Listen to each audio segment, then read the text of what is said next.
Hello guys, এই যে আপনাদেরকে পরের ভিডিওতে বলছিলাম না যে কুয়াটা আপনাদেরকে দেখাবো। তো কুয়ার কাছকে চলে এসেছি। সাইডেই পুকুর আছে আর সাইডেই কুয়াটা আছে, মানে কাকা শ্বশুরের কুয়া। দেখো আপনারা,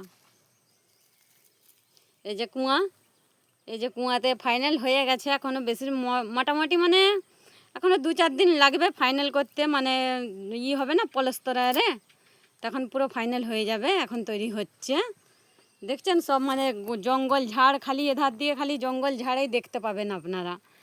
পুরো মানে আপনাদের পাড়া তো শহর বাজার নাই, ঝাড়খণ্ড এলাকাটা এরকমই আছে, খালি শাল গাছ পাবে আর এরকম খেজুর গাছ, তাল গাছ, কাঁঠাল গাছ, আম গাছ আর হলো যে সজনা গাছ, সব মানে এখানে ফ্রি, যত খেতে পারো। আপনাদেরকে দেখাতেই থাকবো, ঠিক আছে? আপনারা যদি টাইম পাবে তো কখনো ঝাড়খণ্ড এলাকা এসে পরে ঘুরে যাবেন, কেমন আছে না আছে ঝাড়খণ্ড এলাকা দেখে যাবেন, ঠিক আছে?